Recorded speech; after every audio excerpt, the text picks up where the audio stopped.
What do you guys think? Are we ready to start in a minute?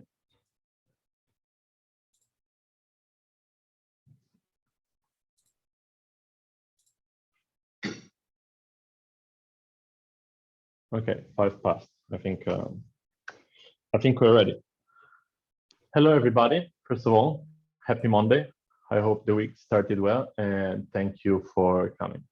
Apologies, I'm gonna look to the side at times. I've got 2 screens to try and follow chat while I write, so I can see what everybody is doing and if I have any questions. Before we go on to why we need Rmarkdown, I'd like to try to introduce why we need it. And to do this, I've got RStudio open here, and using the drop-down menu on the top left, I'm going to open an R script, as many of you would be familiar with. And in my R script, because I'm a good programmer, I comment my code and I state how I'm going to first load my data that I collected in the field.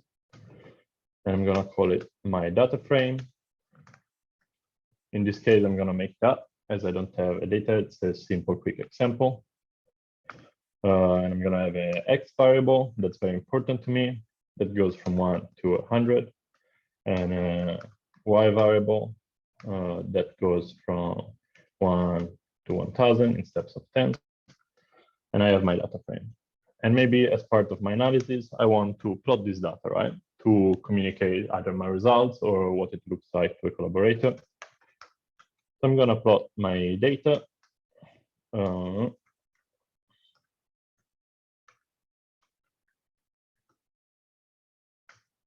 To see how these 2 variables interact. And I'm going to run this function. And on the bottom right, I'm going to have this beautiful graph. That's not telling us much as of now, because it's makeup data, but it will work for this example. Now, say I want to share these results with a collaborator, maybe to get an insight into what I should do next, whether I should transform my data or collect more. So I might save my R script, and I call it my beautiful R script, and I save it. And then I send it to my collaborators, right?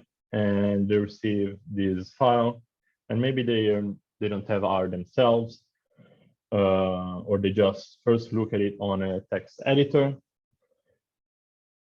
And so they open it, if the text editor works, and this is what they will get. They see my nicely commented code, they see that I plotted my data, but they don't see the plot itself. I will have to share this as an additional file.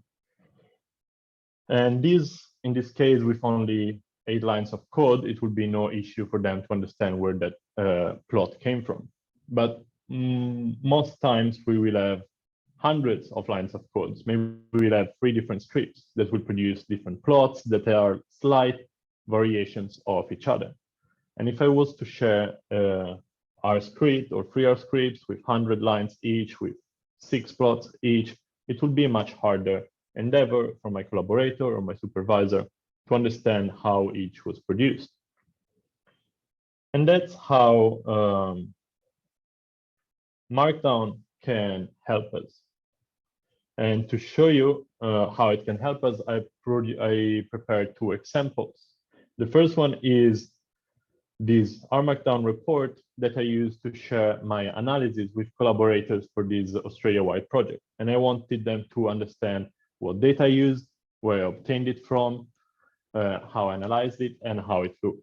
And you can see that once I've gone through producing my Markdown file and knitting it, more on what this means later, I have this nice HTML file, which can be viewed in a browser with a title, a nice interactive table of contents. I have a picture of my study species, because I really like showing what my study species look like so that collaborators can relate.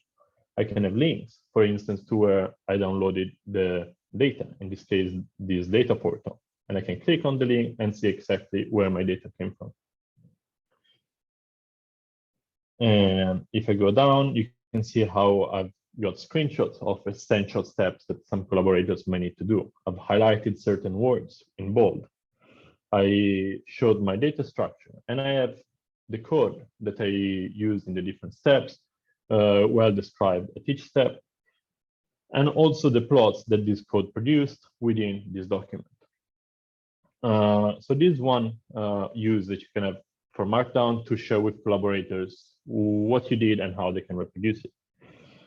Alternatively, you can also do what Kevin Bairos did. And in his last paper, where he looked at coral adaptation to climate change, he used Rmarkdown to provide online supplementary material, which starts with this beautiful intro page where you have both a graphical abstract of his research, as well as links to a few key steps of his data processing. Like if we look at how he pre-processed the data, we see this Rmarkdown report in HTML format with a nice interactive table of content. And I might want to look at the Q2 plots to see whether his models are any good. And I can see that he looked at a bunch of different transformations, and none of them worked, and his paper is terrible. No, I'm joking. And I might want to see whether this process was done thoroughly. So I might want to look at the code that he used, or I might want to reproduce it myself because I know that he does very good science and I want to use his method. And you can see here he included, for those who wanted, a drop-down menu where you can see the exact code that he used to produce these graphs. So this is what Rmarkdown can do. This is just two examples. The possibilities are endless. But so far I've shown you what it can do, not how to do it. So let's try and walk down step by step how we can produce our first Rmarkdown report together. So let's close this. R script doesn't include my plot. I hate it. My collaborators saw it and stopped collaborating with me. They asked me to produce an Rmarkdown file instead. So I go in the drop-down menu here on the top left with the plus sign, same way you look for your R script. This time instead, we're going to choose an Rmarkdown file. And the prompt, you can already see, is a bit different. For today, we're going to stick to document, and we're going to add a title, an introduction to our Markdown. And because we're going to produce this together, the author today is going to be the Codar Awesome team, which includes presenters and participants. And for today, we're going to produce our report in an HTML format, which is the website scroll down format that we saw before. You can also produce PDFs if you want, or Word documents. Today, for simplicity, and also because they're a bit better because you don't need to split your figures and so on, we're going to stick to HTML.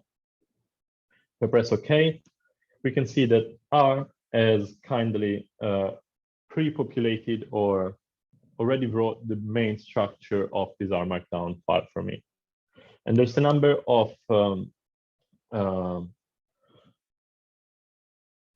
feature in this Rmarkdown file that will break down bit by bit later. But for now, start seeing how, for instance, Rmarkdown here has two hashtags in front of it, which makes it highlighted differently. So we expect that this is going to have some effect on our report later. We can see that we have a URL link or a website link in between the symbols here. And we have some words like knit in between two asterisks. So remember this three. We got the two hashtags, we got this URL link in between these symbols, and we got knit in between two double asterisks. Now, if I want to go from this plain text to my HTML beautiful page that we saw later, all I need to do is to look here for the knit button and press knit. Decide where I'm saving my Rmarkdown file. Save it. And RStudio is gonna translate this Rmarkdown file into its HTML format for me. And it's gonna open it, and I can either look at it in these windows or if I want in the browser. And we can start seeing how we went from that plain unformatted text where everything looked the same to a document that has headings So this Rmarkdown that we saw before that had two hashtags in front is now a heading. We have an interactive link that we can click and follow if we desire to, and knitr, which had the double asterisk on either side, is now bold. And this is what Rmarkdown does. It's a plain text language, which is what you would write in a plain text editor, that gets converted to your desired format, whether HTML or PDF or Word, based on the formatting that you provided. And this final product can include your code, the output for this code, including any plots, and a number of formatting options like titles and bold. So this is the first initial overview. Now let's start teasing apart the individual bit and do it ourselves and slowly make this document more informative and more beautiful. And to start, we're going to first look at our YAML header. I don't know how to pronounce it. I'm going to type it for everybody's sake. YAML header. That's how you write it, YAML. YAML is a language that often gets used for website development. It helps to set up your HTML page. And you can see here that we currently have 4 arguments. We have our title, the author, the date on which it was first produced, and the output, which in this case, it's an HTML document. If I want it to be a PDF document, I could simply change this and get a PDF instead. For now, we're going to stick to HTML. Now, I didn't like how our file looked before in terms of color and the font used, and I'd like to do something that fits my aesthetic a little bit more. Luckily, Rmarkdown comes with a multitude of themes, which are sets of parameters that help us modify the aesthetics of our document. And maybe if anybody, maybe Kevin or Legana can put a link for a website that shows some of these different themes, that will help. But for now, I'll just show you how you can set your own theme. And to do this, you add double quotes after HTML. For readability, I put it on the next line. And then I'm going to go theme. And I like the theme Sandstone personally, so I'm going to type Sandstone. There's a number of themes that you can explore freely online. And now if I save my document and knit it again, we can see how the aesthetic of our file is changing a little bit.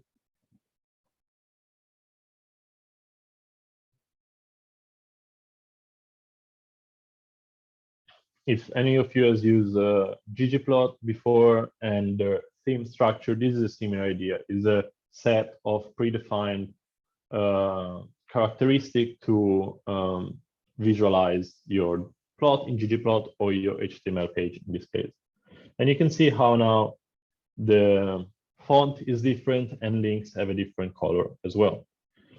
And this will become more apparent as we populate more and more this document. Additionally, I might want a nice interactive table of content, like the one that we saw with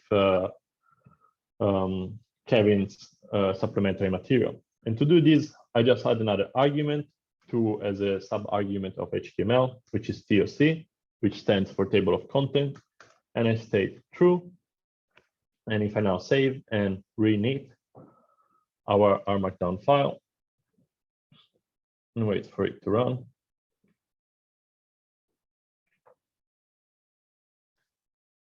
With some background music so I don't get too bored. I can see that I now have an interactive table of content, and I can quickly click on the section of interest. I am a collaborator. I only want to see the final results. I can quickly go to the including to the plots at the end. There's a number of different modifications you can do to your YAML header. One that I really like, that I also stole from Kevin, is to change the date to the last date when this document was knitted into an HTML page. So I can write document last run, double quotes, and then we're going to have some code in here, more on this later. I use R, and I use the function Sys.time. If you don't know what this function does, basically it tells you the current system time or the time of your machine. So you can see it's 2022, the second month or February, 28th day, and this is the time at which it was run. So now if I knit my file,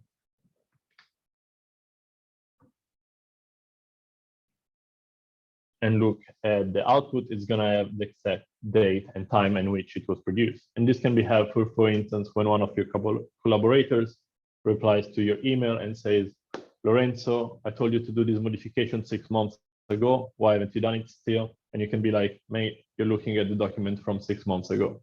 Give up. Or it can also be useful for you to keep track of how your project developed and which version you're currently looking at.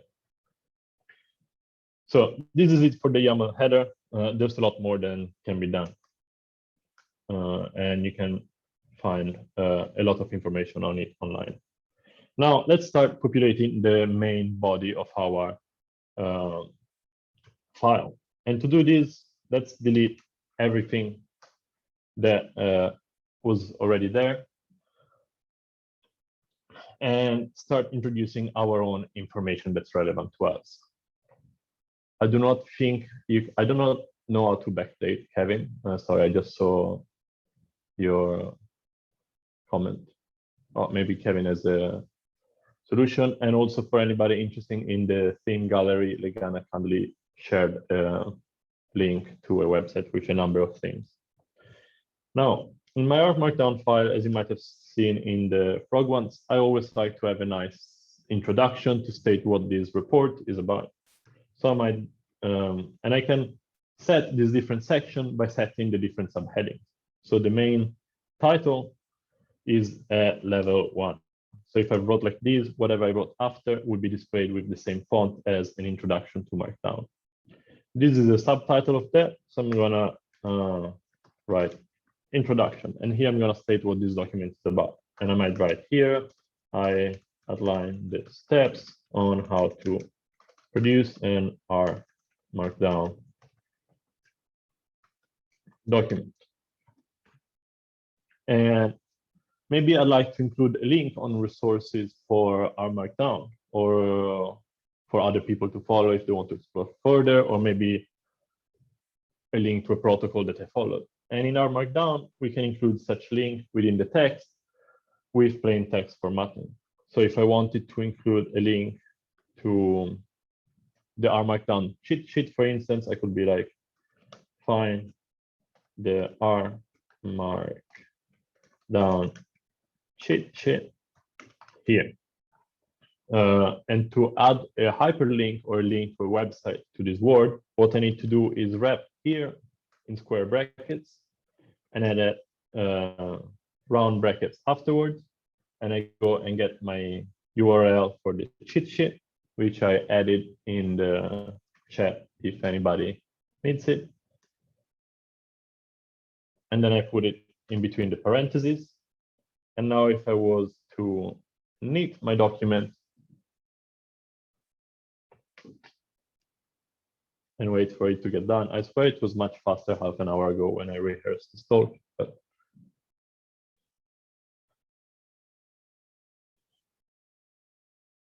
when I look at my file now, we can see that here is now highlighted in green.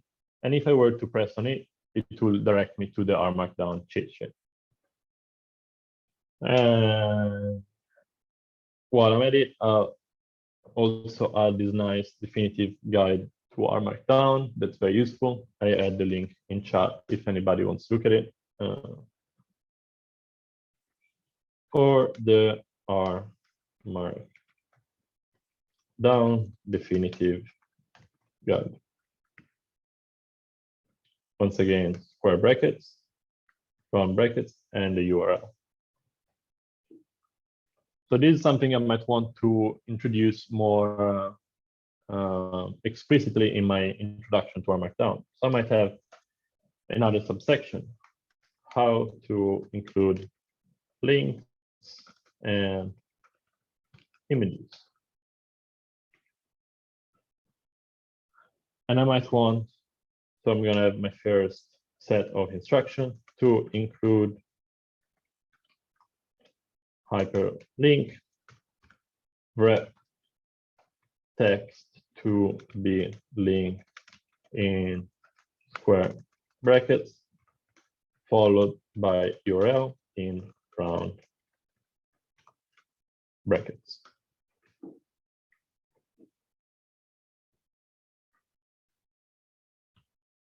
Now, I might also want to include in my guide how to add images. So this is starting to look somewhat like a list. I'll have multiple sets of information. In our Markdown, we can also easily produce lists. And the way to do this is simply by starting your first element of a list with a dash or with an asterisk or with a number, just be consistent. So my first item might be how to include an hyperlink, and my second item might be how to include an image. To include image,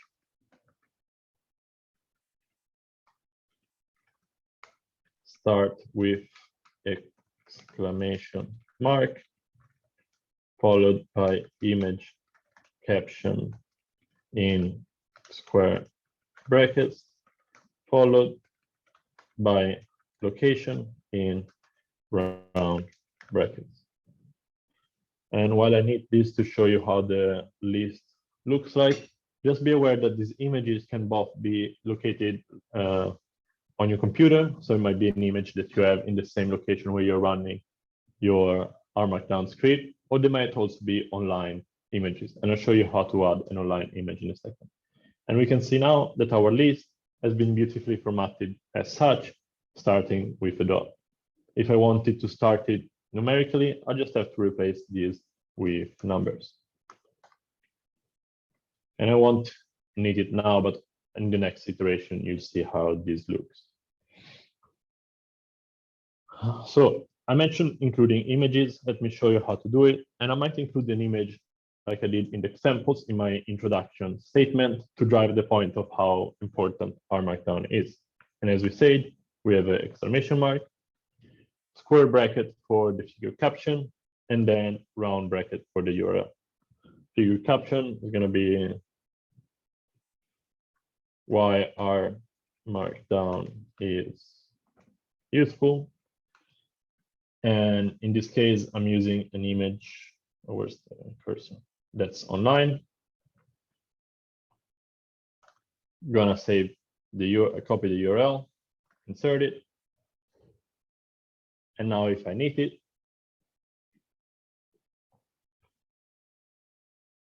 and I patiently wait,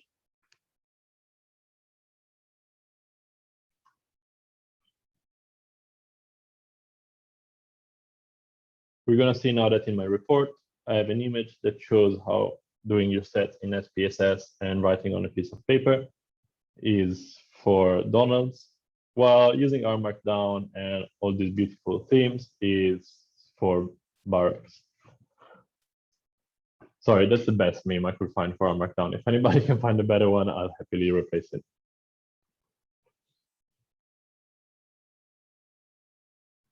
So we have our lists. We can include images and links. We also might want to highlight certain words with bold or italics. We might need italics for a species name, and we might need bold for a key statement in our Markdown. So how we're going to include another section, how to highlight text. We're going to use a list once again. And the key for list is you need to have a space above the list for it to be detected as such. If I remove the space and I add the dash, it might not recognize it as a list. So make sure to have that space, that line that's empty before you start your list. To make text bold, have double asterisks on either side. While to make text italics, have single asterisks on either side. And what this means, if I want bold to be bold, I'm going to have two asterisks on either side of the word. If I want italics to be italics, I'm going to add a single asterisk on either side. Alternatively, you can also use underscores. Not sure why there's multiple options. Key is try and be consistent in your code so that it's easily readable for you and for others. I like to stick to asterisk, you do you. So now if I knit my document and see how the report looks on the other hand, once it's done running, we'll see bold and italics displayed as such. While we wait for it to display, yeah, make it to the end battery-wise is a rock. If not, I'll find a solution.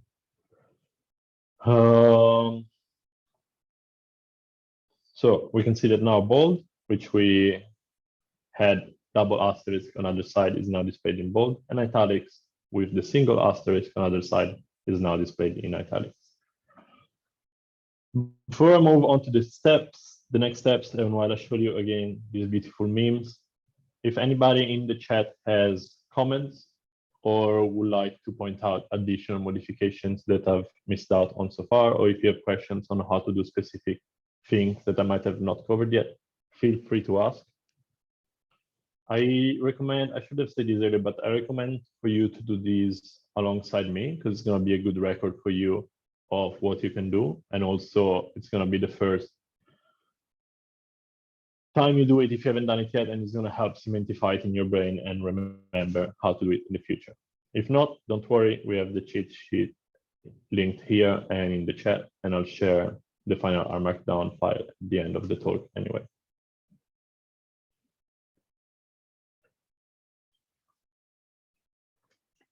So we have lists, we have highlighted text in bold and in italics, and we have links, and we have images. There's a few final formatting things that you can do that I think could be relevant to share. So maybe we're going to add a new section, advanced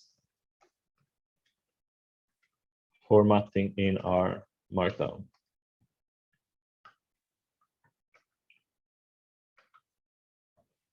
Some things that I might want to have could be, for instance, to add a superscript. Say they release a second version of our Markdown. I want to have the two displayed as a superscript. So from now on, I will use our Markdown version 2. I want version 2 to be at the top as if it was an exponential.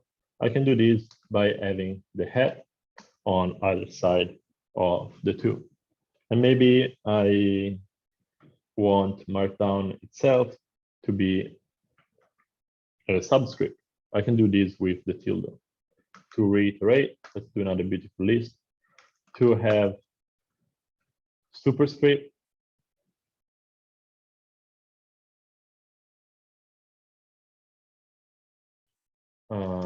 put head on either side.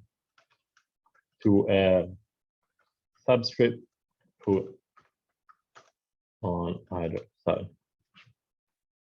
And to show you what this means, let's knit it again. And in the meantime, ask Estefania's questions, which is very good. Yes, GitHub helps immensely with version control. And today we kept it to non-GitHub, but if there's interest, maybe with Legana, we can organize a session on how to implement it further with GitHub.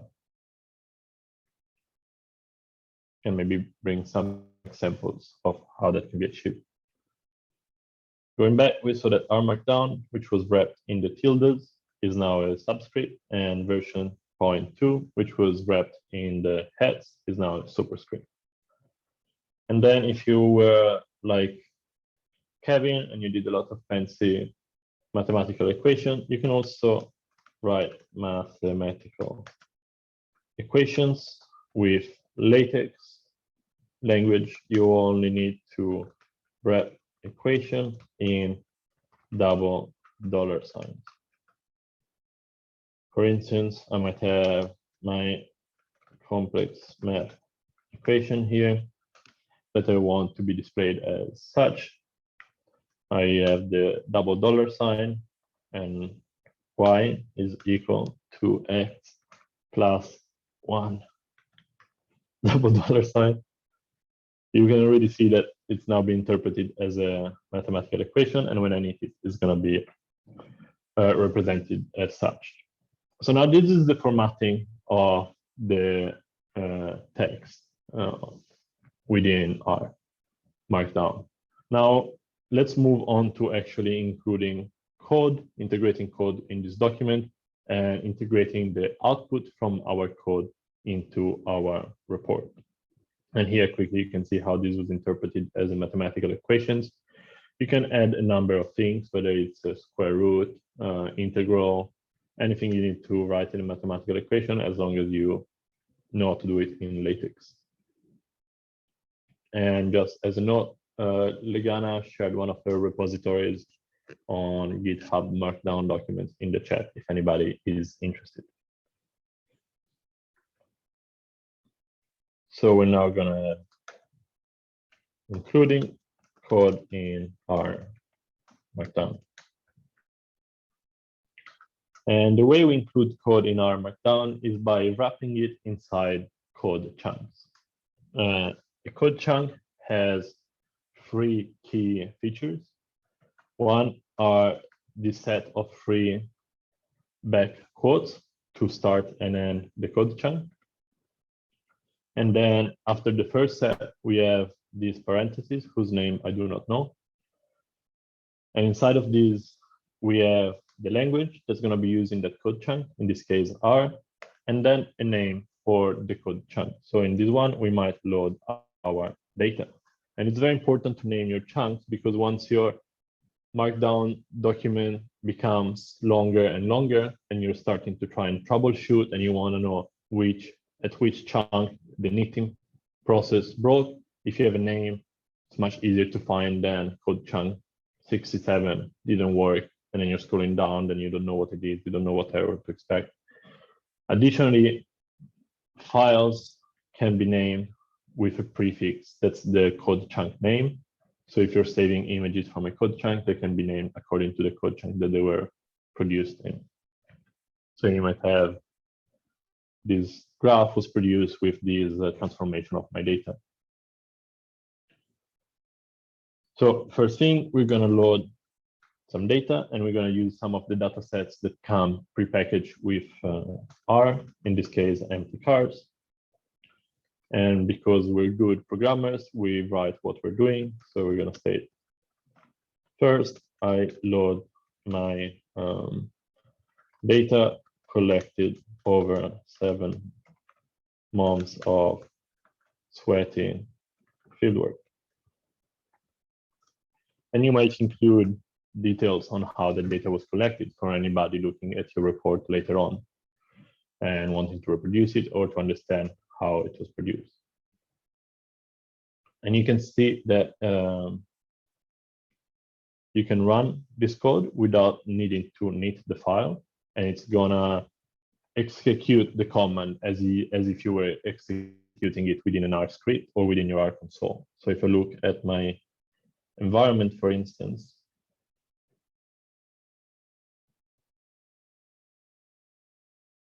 give me a second, and I look at data, I have the empty car promise. If you're unfamiliar with prepackaged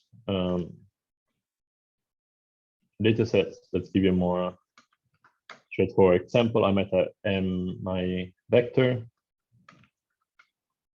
sequence 1 to 100. I run it, and you can see that this is now in my R environment. So without the need to knit your file, you can run these code chunks one by one and make sure that they all work before you knit it and produce your final report.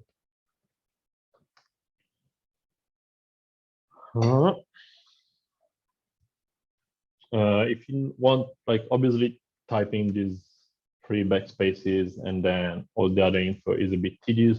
You can automatically insert these code chunks with command, I think, Option Command I in Mac, or for Windows, I believe it is, I wrote it down somewhere, Ctrl Alt I in Windows. So to insert code chunk, Mac,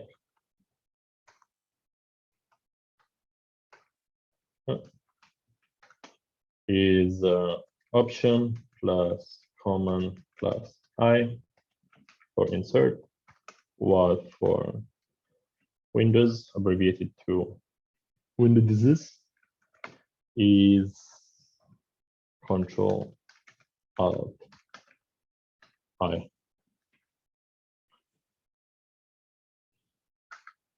And these code chunks don't necessarily need to only have R. You can use any of the languages that are available on your machine.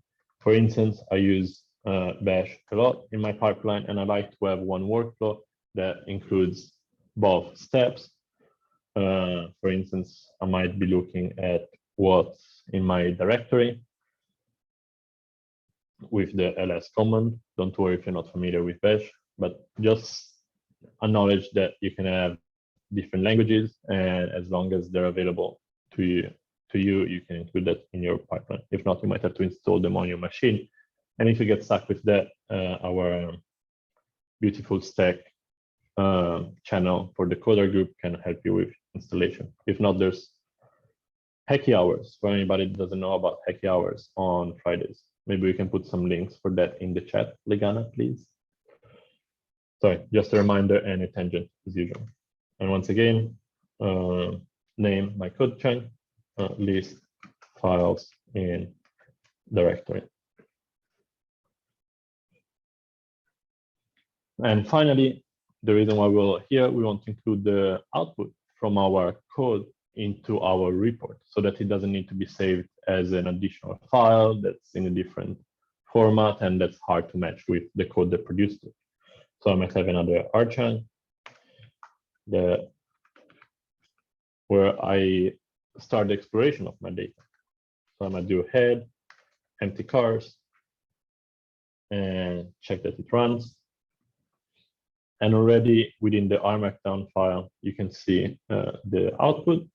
But if we go and knit our file, maybe do a plot as well, we might be interested in the relationship between MPG and seal. So we're gonna have another R chunk where we have MPG versus cylinders. We're gonna plot empty cars, MPG, and empty cars, cylinders. And it displays the plot within our Rmarkdown file. And now if we go to knit our file, we're gonna be able to see some of these addition that we've done since we last knitted. While we wait, if anybody has questions, feel free to turn your microphone on and ask, or if anybody has additional pointers to stuff that I might have missed, feel free to share them. I would just add one tiny thing. You probably already covered it actually, but one big problem with our Markdown is if you have any errors, it's hard to debug sometimes because you'll try and knit the document. I don't know if you want to touch on that, Lorenzo. Do you want me to insert an error in my code? Sounds good. Okay, I'll do it in a second. First, I'll show how here you can see the code that we ran in the first code chunks. This bash command in the second code chunk, and the output of head empty cars, as well as our plot. That's ugly for now, but at least it's in there. And maybe I wrote in a hurry, and instead of empty cars, I wrote my cars. And I didn't test it, and I needed the document.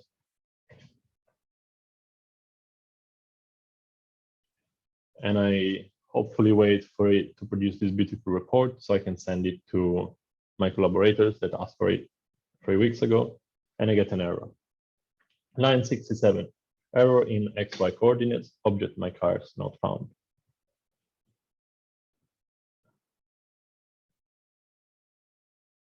This is probably one of the easiest ones to troubleshoot. Do you have anything to add, Kevin? For troubleshooting? Yeah. I have something else you want me to show? I'm just gonna, yeah. So I have like my own patented way of debugging these things now, because I always teach our Markdown stuff, and my method is just, because our Markdown, it starts like fresh without anything in the environment. My method is just to test if your document's working or where it's breaking. Just clear your environment and then run every code chunk from top to bottom, and you'll find the one that's breaking. But you have to clear your environment first. So that's like the key thing, and then you can figure out where it's breaking. I think we have time, so I might go and show that. I clear my environment. I open my Markdown file, and I want to see whether it works before I knit it. So I run the setup chunk, which I'll share more on in a second. And then I load my data. No problems there, no errors returned. I run the bash command to list the files. All good. When I run head empty cars, the package is finally loaded from the promise, and it's there, still no issue. And then I go to plotting, and as a plot, the code is not run, and you get a red highlight next to it, as well as the error message underneath and in the console. Very good point, Kevin. If you run the whole file, especially once it's like 200, 300, however lines you have it long, it's going to be much harder. There might be multiple errors or maybe some warnings before an error, and you won't identify as easily the issue. So maybe before you do the final knitting to submit it, and of course you're going to have an error, run them one at a time, and you can easily identify, find the typo, fix it, make sure it runs, and then you can knit it all at once. Thank you, Kevin. So we now know how to format our text in a number of ways. We can make it bold, we can make it italics, we can add links, and we can add images. We can insert code, whether it's R or Bash or whatever language we're using, and we can include the output from this code. Our chunks also come with options that allow you what you want included in your report. For instance, we saw before how Kevin had the output, but the code was hidden in a drop-down menu. Sometimes you might, maybe I don't need to tell my collaborators how I produce this plot because they're not interested in plotting. They just want to see the result. So I might add an option to this R chunk, and the options are added in between the brackets here. After the language, after the name, you'll have a comma. And then if you do not want the code itself show, you're going to type echo equals false.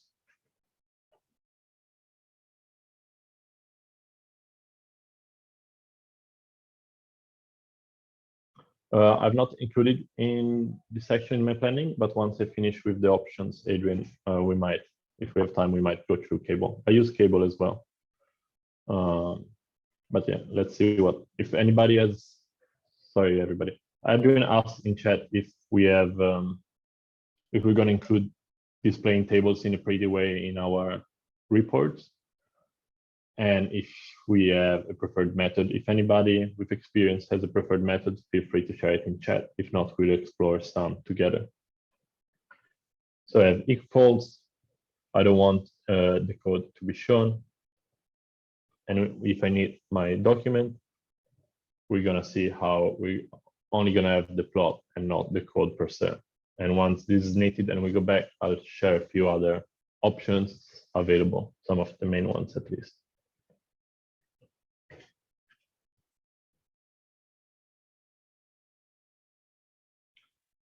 11%, 11 minutes, we might make it. So now we can see that we don't have anymore the code that plotted cylinders against LPG, but we still have the plot. So I mentioned that there's a few options for code chunks. I'm going to have a subsection of our code chunk section, code chunk options. And there's a number of them. You can have equals false to avoid showing the code. You can have results equal hide if you want the results hidden. You can have evil equals false to show the code, but don't run it. And I'm very much of a try and make mistakes and learn type of guy. So the reason why I use these might not be the standard reason why people use it. I use evil false, for instance, if I have a very lengthy function that produces an output that is then needed for other steps of my code. I might not want to run that very long function all the time, but I still want it included in my code for others to know why I did it. So I might have a chunk long function which returns the data frame, and I have long algorithm function with some inputs, and maybe this takes 3 hours or 4 hours, and I don't want to wait 3 or 4 hours every time. You can add a probably cache might be a better way to do this. I usually what I would do would be evil equals false, because I have saved this my df output, and I have afterwards load output of previous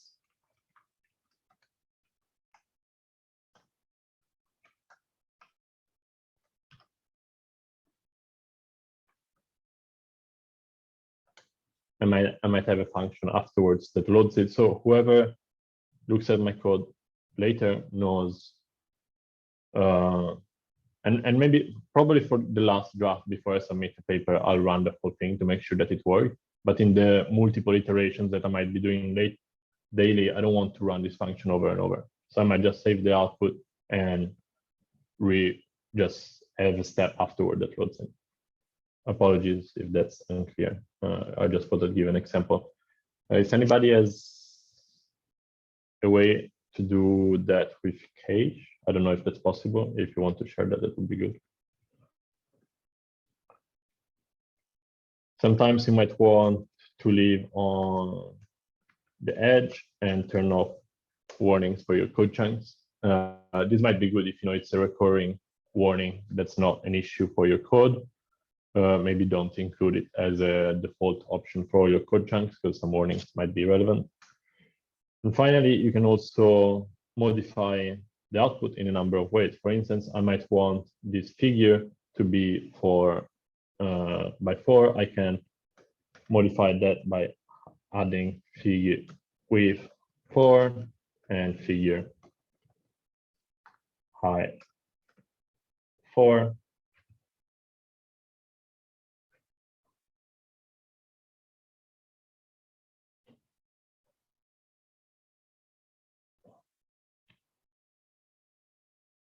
And you can see that it modified the dimensions of my figure.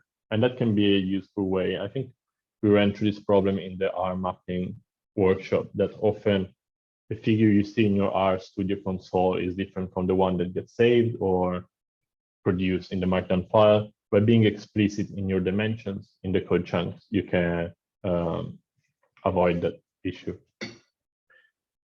And you can also set some of these options for your whole file with the global option. So maybe after my setup chunk,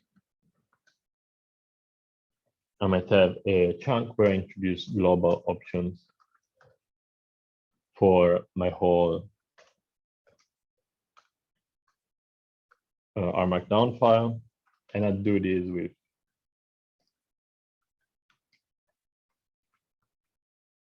knitr the op chunk function set, and maybe I want all of my figures to be saved in one folder from this one file. So I might have the path to that folder so that all the figures that get saved throughout my R script all go in the same folder. And you can set standard figure height, or you can set whatever you want with these global options and ops chunk set function. Sorry, my mouth is a bit dry.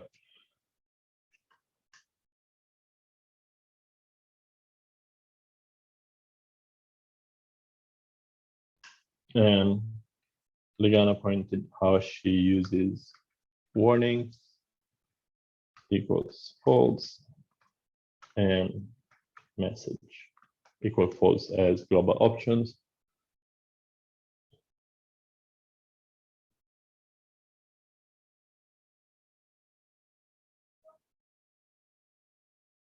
To make her file screen. So I was reading her message. Could just be added after echo true in the R setup chain. Here? Is that what you mean? You got it? Yeah. You can add it here as well.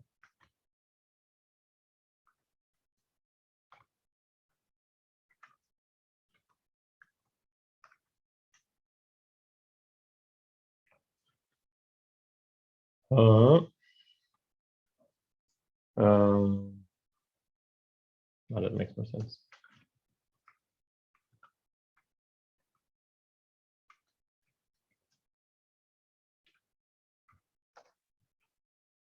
I got 5%. Let's see if we can do a table. What do we want our table to look like, Adrien?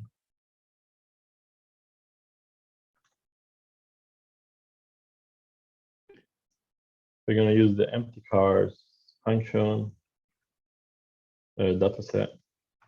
Maybe we're going to do the head of empty cars.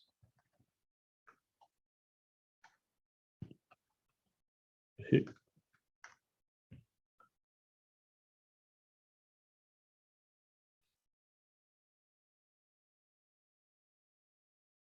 We can use the Kable package. I haven't used it in a while. So if anybody has hints on how to make it prettier, this might be the wrong way.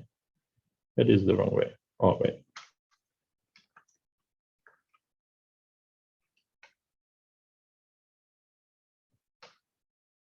I don't have the package Kable. Do you wanna show it? Share your screen, Kevin? Because I might not have the package installed. You should. knitr is the one that they use to like knit Rmarkdown, so you should have knitr installed. Like everyone should have it if they've already got Rmarkdown. There you go. It just looks weird because it's not knitted yet. Yeah, let's knit it, and my laptop is really gonna die now. Sorry, we didn't have more time, Adrien, for Kable. I'm keen to see if there's interest in the chat to do a session. Maybe like, if there's interest, we can do like an advanced Rmarkdown. This was very introductory to like show people that have never used it. But I think it's a pretty powerful resource, and we can go more into details if there's interest in the chat. If not, we have 1 minute for anybody to ask questions, give feedback, and anything you'd like to say. This is what the table looks like in the report, and I'm pretty sure you can adjust the font. You can make this gray, you can make it pretty. Okay.